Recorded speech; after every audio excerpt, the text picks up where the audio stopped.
വേദി കേന്ദ്രീകരിച്ചുകൊണ്ട് ഒരു സീനിയർ സിറ്റിസൺ ഫോറം ഇവിടെ പ്രവർത്തിക്കുന്നുണ്ട്. അതിന് നേതൃത്വം കൊടുക്കുന്ന നിരവധിയായിട്ടുള്ള ആളുകളുണ്ട്. അതിന്റെ നേതൃത്വം കൊടുക്കുന്ന വ്യക്തി കൂടിയാണ് ഡോക്ടർ എ ചെല്ലതുര രാജ് എന്ന് പറയുന്ന സാർ. ഇവിടെ വേദിയിൽ തന്നെ നമ്മളോടൊപ്പം ഉണ്ട്. ഏതാണ്ട് 1-2 ആഴ്ചയ്ക്ക് മുൻപാണ് അദ്ദേഹം ഒരു പരാതി, മാനവീയം വീതിയിലെ ഒരു പരാതി എനിക്ക് അയക്കുകയും ഉടനടി തന്നെ നമുക്കത് പരിഹരിക്കാൻ കഴിഞ്ഞിട്ടുണ്ട് എങ്കിൽ പോലും ശാശ്വതമായ പരിഹാരത്തിന് വേണ്ടി നഗരസഭ നടപടികൾ സ്വീകരിച്ചു വരുന്നുകൊണ്ടിരിക്കുകയാണ്.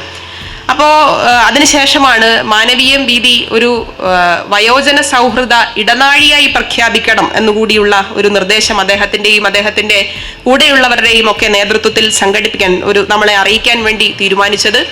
ഇവിടെ വരുന്ന മുഴുവൻ പേരുടെയും പിന്തുണയും, ഇവിടെ വരുന്ന മുഴുവൻ പേരും ഇത്തരം പ്രവർത്തനങ്ങളോട് സഹകരിക്കും എന്നുള്ള ഉറപ്പുള്ളത് കൊണ്ട് തന്നെ ഈ മാനവീയം വീതിയെ, അവരുടെ എല്ലാം ആഗ്രഹപ്രകാരം മാനവീയം വീതിയെ തിരുവനന്തപുരം നഗരസഭയുടെ നേതൃത്വത്തിലുള്ള ഒരു വയോജന സൗഹൃദ ഇടനാഴിയായി പ്രഖ്യാപിക്കുക കൂടി ഈ അവസരത്തിൽ ഞാൻ ചെയ്യാൻ ആഗ്രഹിക്കുകയാണ്.